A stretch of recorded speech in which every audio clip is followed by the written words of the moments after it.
Hey, hi everyone. Welcome to another video. So this is the start of a new series which we are starting from today.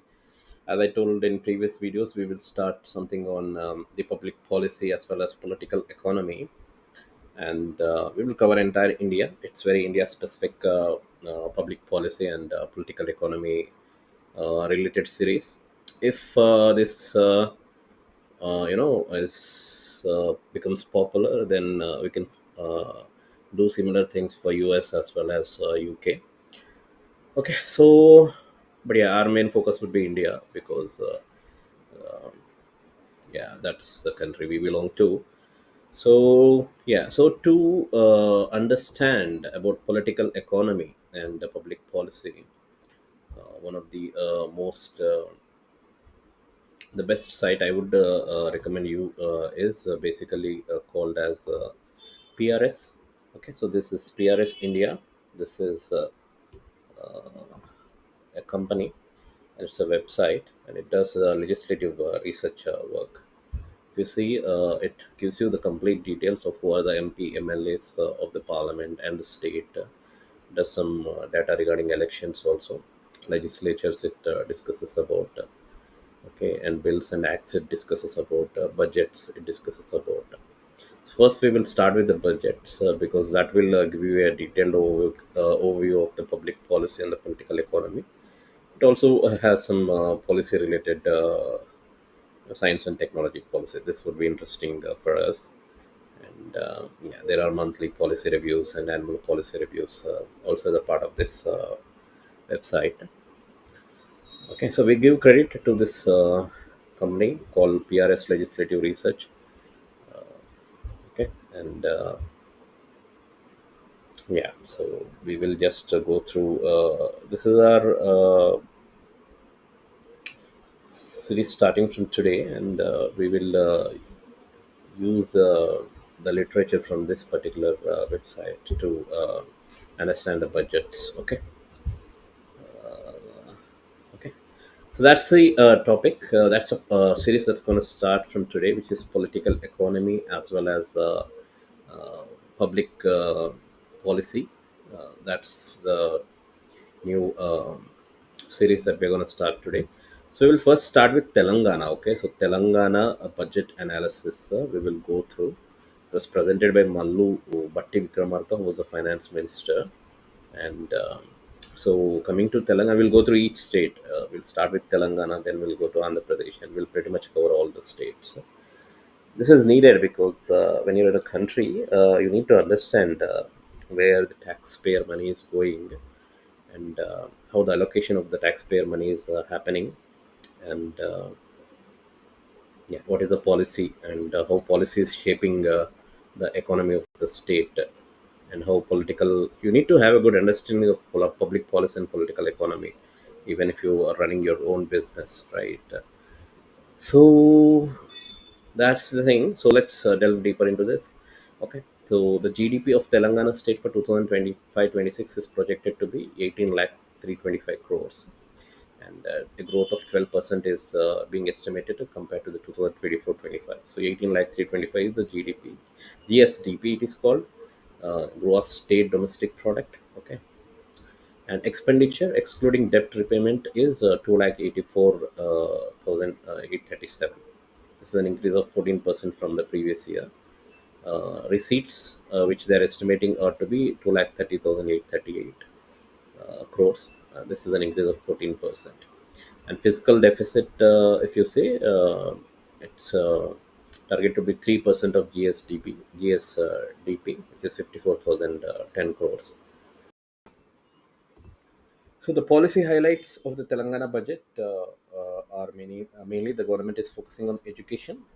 So the part of the policy education, 58 young integrated residential schools will be built at a cost of 11,600 crores to provide holistic education to students. These schools will contain facilities such as auditoriums, dining halls, digital classrooms, and sports fields.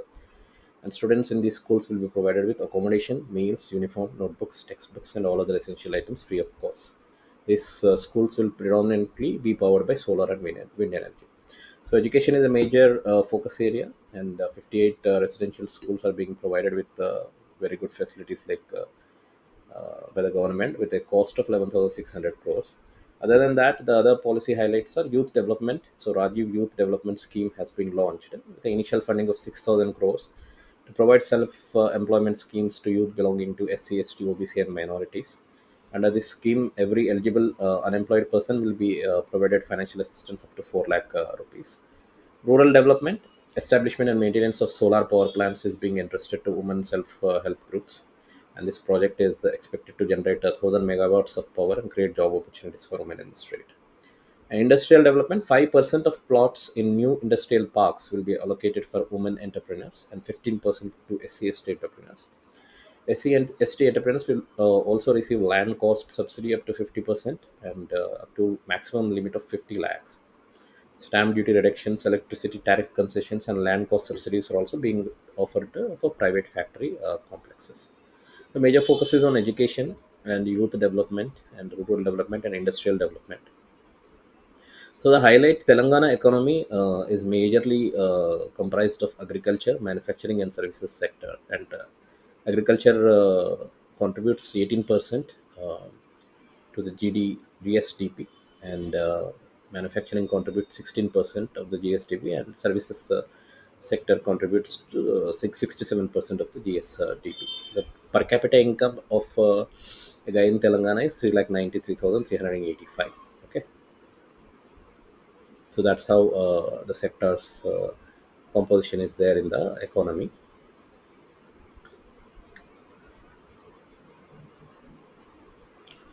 So we already discussed about expenditure, borrowing receipts, and everything.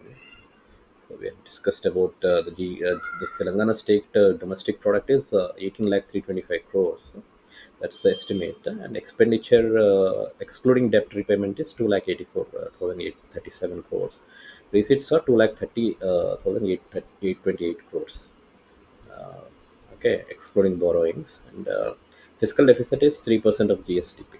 Okay, so major focus of the government is on education, youth development, rural development, and industrial development. And the economy comprises mainly of agriculture and manufacturing and services. Services is the major contributor to the economy. Okay, so now let's see. Okay, so yeah, so revenue expenditure, the government is proposing to have this expenditure of 2,26,982, and this will go on committed items such as salaries, pension, interest, and other items such as grants and subsidies. Okay, and capital outlay, this sectors that have seen uptake in capital outlay include welfare of SC, ST, OBC, social welfare and nutrition, and agriculture and allied activities. So, what is the committed expenditure of the government? Is the committed expenditure of a state typically includes expenditure on salaries, pension, and interest.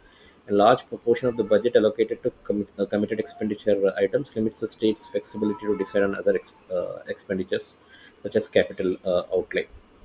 Okay, and if you see salaries and pensions, was in 2024-25 40,745 crores for salaries and 11,641 was the pensions, and interest payment was 17,730. Okay, this budgeted year they're assuming pension to be 1311 uh, 13,110 and interest payment to be 19,369.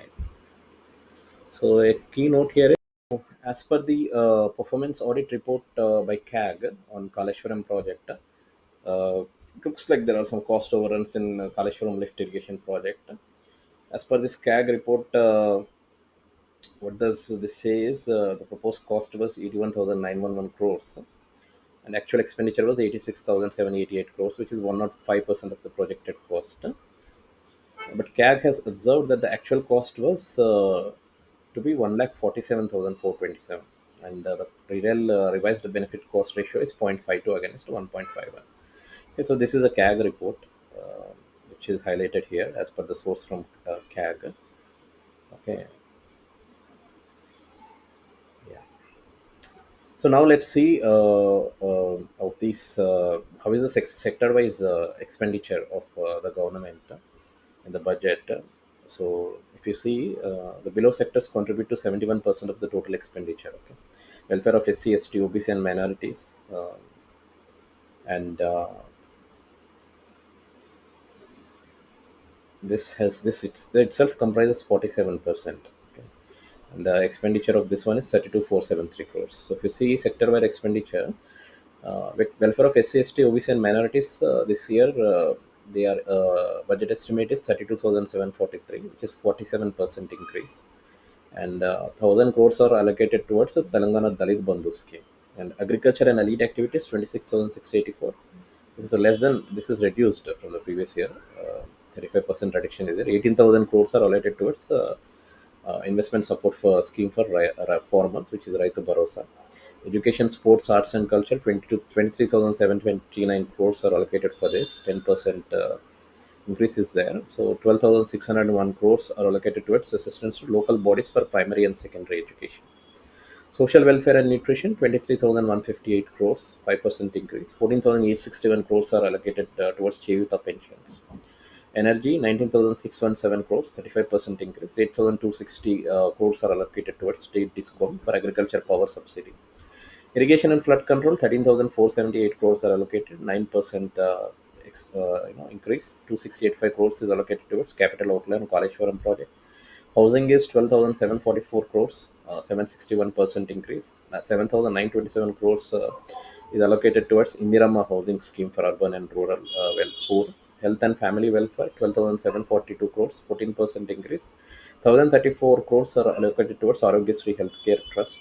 Urban development 12,731 crores, 47%. 2,654 crores are allocated towards GHMC for Hyderabad city innovative and transformative infrastructure. Rural development 10,721 crores, 7%. 1,773 crores are allocated towards MGNREGS. Okay, so that's the percentage of total expenditure on all sectors, 71%. Majority goes to welfare of SCS, TOBs, agriculture, and education and sports. Okay, yeah, with some focus on social welfare, energy, irrigation, housing, health and family welfare, urban development, and rural development. Okay. So if you see the state's receipts, it is 2,29,721 crores. Okay, so out of this, 77% is coming through state's own resources, and the remaining 23% is coming from the center. Okay, so that is how it is. So devolution, it's a state's share in central taxes is 29,900 crores. Grants from the center 22,783 crores, and state's own revenue is 1,45,420 crores. So that comprises the total. Okay. Main sources of revenue are state GST, 35%, and the VAT, sales tax. So if you see here, GST is a major source. VAT, stamp and registration fees, tax on vehicles, state excise, land revenue. These bring revenue for the government. Revenue fiscal deficit, it's 3% only. That's what the central government has permitted the fiscal deficit to be, and it is 3% only. Only thing is this Niti Ayog on fiscal health. What it has said is that outstanding debt, public debt, is increasing. Okay, so that's the only thing that's been mentioned. Okay, yeah. So we have seen already education. Yeah, if you see compare it to other states, education, it has state has allocated only 9%, which is less than the other states. Health state has allocated 4.8. This is also lower. Rural development also is lower than other states. SC, ST, OBC, this is way higher than other states. Agriculture is way higher than other states. Irrigation also is way higher than other states. Okay. So debt repayment, if you see, the government estimated it to be 12,706, but actual scheme out to be 1 lakh 9,617 in the previous year. So that's the budget, guys. So the reason we are discussing this is because we need to understand the economy. Okay, and we also need to understand the policy, public policy, and political economy, because politics uh,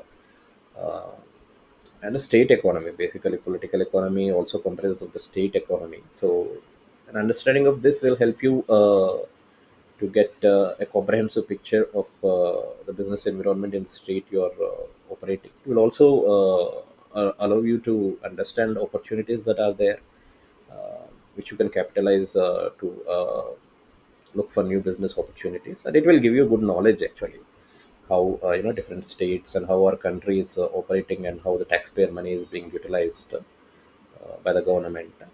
uh, that will help you to improve your business knowledge, and yeah, understand the political economy as well as the public policy of the government. So that's the thing, guys. So this is the Telangana budget analysis. We will do similar videos for each state.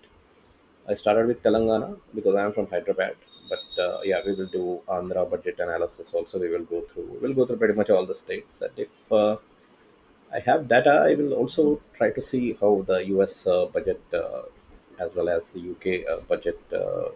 If we can do that, also we will look into that. Okay, so a disclaimer. This is all as I told you.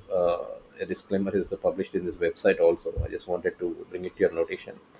This data is being furnished for your information, and this company PRS makes every effort to get comprehensive information, but this doesn't represent that the information is accurate or complete. PRS is an independent, not-for-profit group, and the data is collated without regard to the objectives or opinions of those who may receive it. Okay, so this is a disclaimer. This is just for informational purpose. Okay, and this is just an educational video, so that people who come to our channel will also have a perspective on public policy and political economy, and will understand what the government is doing with the tax payer money, and we'll also look for opportunities, business opportunities that could be capitalized upon. So that's it for today, guys. Thanks everyone. Have a nice day. Bye.